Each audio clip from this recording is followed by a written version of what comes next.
Rohingya Baksa mummy ओमफ्राय आदा आं बयनिसिमबो मागो दमासिनि गोजोननाय जासिनाय थाबाय। दिनैनि प्रग्रामा जाहैबाय बड'लेण्ड गट टेलेन्ट आरो बेवहाय माल्टि टेलेन्ट रियेलिटि श' बे मोननै हाबाफारिनि लानानै दिनै खुंनाय जादों बे हिमालय हटेलाव। दा बेयाव आंखौ चिफ गेस्ट हिसाबै लिंहरनायलाय आं जोबोद गोजोननाय मोन्दों आरो स्पेसियेलि आं डाइरेक्टर बिथां जोंनि डाइरेक्टर फंबाय गरगेश्वर बर' बिथांखौ आं स्पेसियेलि धन्यबाद होयो। जोंनि बे बड'लेण्ड ओनसोलाव जेनाखि जोंनि उन्दै उन्दै गथ'फोरनिफ्राय लानानै जुनियरफोर बिथांमोनखौ दिनै मोनसे टेलेन्टखौ हान्ट खालामबाय थादों। बेयो जोबोद मोजां आरो बेखौ सिन्था खालामोब्ला जोंनि भबिष्यतआ मोजांखौ जों सिन्था खालामनो हायो आरो मोजां मोनसे जोंनि बे ओनसोलाव मोनसे नामखौ लाबोगोन बेनि सायाव जों मिजिंथिदों। आरो दिनैनि बे जेनाखि सेमि फाइनालखौनो बुंनांसिगोन जेरावहाय बेयाव सेलेक्ट जागोन।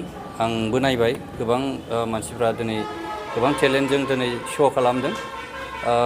जों सिगांफोराव बेबायदि नुफेराखैमोन जे जोंनि ओनसोलावबो जे गोबां जोंनि जेनाखि इयुथ्सफोरनिफ्राय लानानै गथ'फोरनिफ्राय लानानै गोबां हिडन टेलेन्टफोर दं जों बेखौ दिनै नुनो मोनबाय।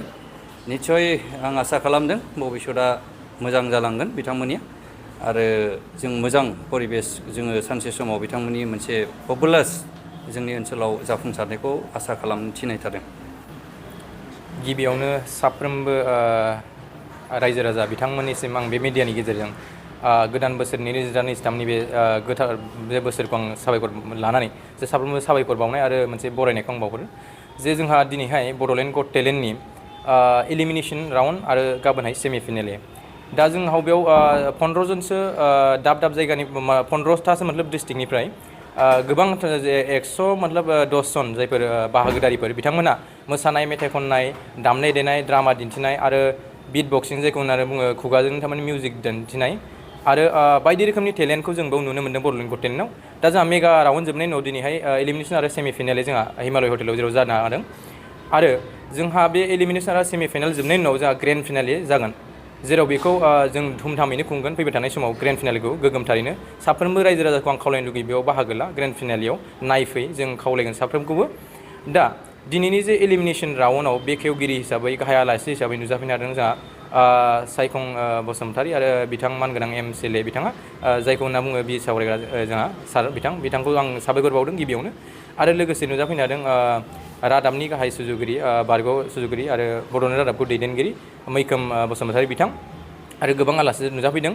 दा आसा खालामो फैबाय थानाय समाव बेबायदिनो जेरैबायदि मदद खालामदों साफ्रोमबो मोनसे मरेलि सापर्ट एबा आसा खालाम फैबाय थानाय समाव मरेलजों लोगोसे जोंनि बिटिआर गभर्नमेन्टआ फाइनान्सियेल सापर्ट आरो माखासे गाइडेन्सखौ होनानै बे बड'लेण्ड गट टेलेन्ट जाय नायल' जाल' मोनसेल' प्रग्राम जेराव रियेलिटि श' बियो थांनाय 2019 मायथाइनिफ्रायनो बियो जादों। फैबाय थानाय समाव जोङो बेनिफ्रायनो नेसनेल आरो इन्टारनेसनेल लेभेलाव जोङो बे हाबाफारिनि गेजेरजों जों माखासे बाहागोदारिबो जों दैथायहरबाय आरो थांनाय 2022 नभेम्बर आरो अक्ट'बरनि गेजेराव जोंहा थाइलेण्डआव जानाय मोनसे प्रग्रामाव जोंनि बड'लेण्ड गट टेलेन्टनिफ्रायनो ब्रन्जनि मेडेलबो जोंहा देरहाबोनो हादों। दा बियो बिराद जोंनि थाखाय गोग्गाथाव। आं आसा खालामो रायजो राजायाबो मदद खालामगोन आरो लोगोसे बिटिआरनि खुंगिरि जोंनि मानाव गेदेर गाहाय चिफ बिथांजोंबो जों सावरायदों आरो फैबाय थानाय समाव मोनसे जोंहा स्पेसियेल मिटिं जिरायगोन होननानै बुंदों बाथ्राखौ होदों बिथाङा।